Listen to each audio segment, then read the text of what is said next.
Welcome to dream சமையல். இன்றைக்கி வந்து KFC சிக்கன் பண்ண போகிறோம். அதுக்கு தேவையான பொருள்லாம் சொல்ல போகிறேன்.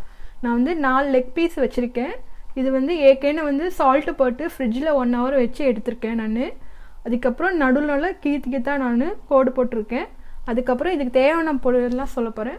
ஃபஸ்ட்டு மஞ்சப்பொடி 1/4 டீஸ்பூன், உப்பு தேவையான அளவு, காரப்பொடி தேவையான அளவு, தயிர் வந்து நான் 1.5 டேபிள் ஸ்பூன் அளவுக்கு எடுத்திருக்கேன். அப்புறம் கார்ன்ஃப்ளெக்ஸ் இந்தமாரி இருக்கும்.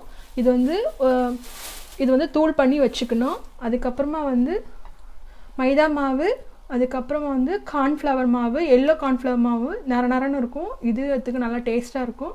ஒரு முட்டை. இப்போ 1.5 டேபிள் ஸ்பூன் தயிரில் வந்து நான் 1 டீஸ்பூன் ஃபுல்லாக வந்து காரப்பொடி போடுறேன். இது வரும் காரப்பொடி. அதுக்கப்புறம் தேவையான அளவு உப்பு போட போகிறேன். ஒரு டீஸ்பூன் அளவு ஃபுல்லாக போடுறேன் நான். இன்னும் கொஞ்சம் போடுறேன். அப்புறம் மஞ்சப்பொடி 1/4 டீஸ்பூன். இதை நல்லா போட்டு மிக்ஸ் பண்ண போகிறேன்.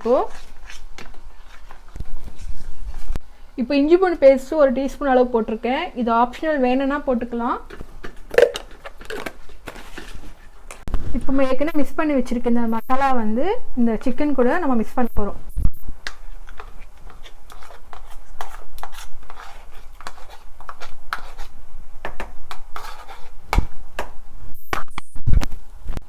இப்போ நல்லா மிக்ஸ் பண்ண எல்லா சிக்கன்லேயும் படுற மாதிரி இந்த மசாலாவை மிக்ஸ் பண்ண போகிறோம். காரம் வந்து உங்களுக்கு எவ்வளோ வேணுமோ அதுக்கு தகுந்த மாதிரி போட்டுக்கோங்க. ஆக்சுவலாக இது காரம் கம்மியாக தான் இருக்கும் KFC சிக்கன்ஸ்னால். இது நல்லா ஃபுல்லாக படுற மாதிரி இந்த மசாலா ஃபுல்லாக தடவிட்டு 20 நிமிஷம் ஃப்ரிட்ஜில் எடுத்து மேக்னேட் பண்ணி எடுங்க. இப்போ 20 நிமிஷம் கழிச்சு நம்ம பார்க்கலாம். மேக்னேட் பண்ணி எடுத்துகிட்டு ஒரு 1/2 hourக்கு. அதுக்கப்புறம் எக்கை வந்து நல்லா பீட் பண்ணி வச்சுருக்கேன். இந்த கார்ன்ஃப்ளெக்ஸ் வந்து நல்லா தூள் பண்ணி வச்சுருக்கேன் ஒன்றும் பாதியமாக. அப்புறம் இந்த மைதா மாவும் இந்த கார்ன்ஃப்ளவர் மாவும் வச்சுருக்கேன். நான் எல்லோ கார்ன்ஃப்ளவர் மாவு எடுத்துருக்கேன். நீங்கள் வேணும்னா எடுத்துக்கலாம், இல்லை வெறும் மைதா மட்டும் இருந்தால் போதும். இப்போ ஃபஸ்ட்டு வந்து ஒரு லெக் பீஸை வந்து எக்கில் வந்து லைட்டாக இப்படி முக்கி எடுக்கணும். அப்புறமா ஏற்கனவே டஸ்ட் பண்ணி வச்சுருக்கின்ற மைதா மாவில் பரட்டி எடுத்துக்கலாம்.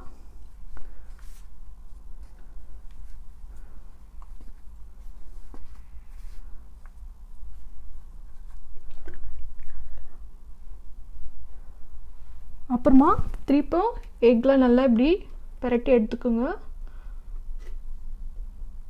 அதுக்கப்புறமா இந்த கார்ன்ஃப்ளவர் வச்சுருக்கீங்களா இதில் நல்லா லைட்டாக பரட்டி எடுத்துக்கோங்க. இப்போ 2 பக்கமாக நல்லா பரட்டிட்டு இப்போ ஏற்கனவே நான் எண்ணெய் ஒரு பேனில் காய வச்சுருக்கேன். இப்போ அதில் மெதுவாக நான் விடுறேன்.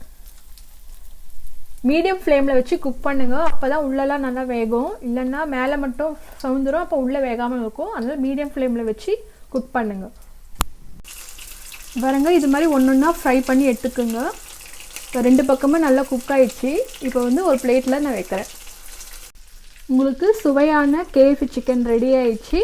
இந்த வீடியோ உங்களுக்கு பிடிச்சிருந்தா லைக் பண்ணுங்கள், ஷேர் பண்ணுங்கள், சப்ஸ்கிரைப் பண்ணுங்கள், கமெண்ட் போஸ்ட் பண்ணுங்கள். தேங்க்யூ.